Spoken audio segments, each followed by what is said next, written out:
அன்பு பக்த கோடிகளே, நான் மகேஷ வாராகி பேசுகிறேன். சிவன் பித்து பிடித்து பிச்சாந்தியாக பேய் பிடித்த போல் சுற்றிய போது மலையனூர் அக்னி குளத்திலே குளித்த நாள் இந்த சித்திரை அமாவாசை. இந்த சித்திரை அமாவாசை நாளிலே எனது பீடத்திலே சிறப்பு ஓமமானது துஷ்ட சக்திகள் விலகுவதற்காக மெகாய் ஓமமானது மாலை 5:30 மணி அளவிலே நடைபெறுகிறது. அதைத் தொடர்ந்து அஷ்டகாரி ஓமம், வாராகி ஓமம் மற்றும் நவகிரக தோஷங்கள் விலகுவதற்கான குரு பயிற்சி ஓமமும் நடைபெறுகிறது. அதைத் தொடர்ந்து 7 மணி அளவில் எனக்கு சிறப்பு அலங்கார அர்ச்சனை ஆராதனை வழிபாடும் நடைபெறுகிறது.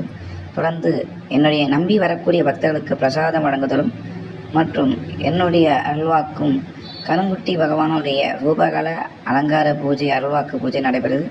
அனைவரும் வருக, எனது அருளை பெறுக. வாருங்கள், வளம் பெறுங்கள், வாழுங்கள்.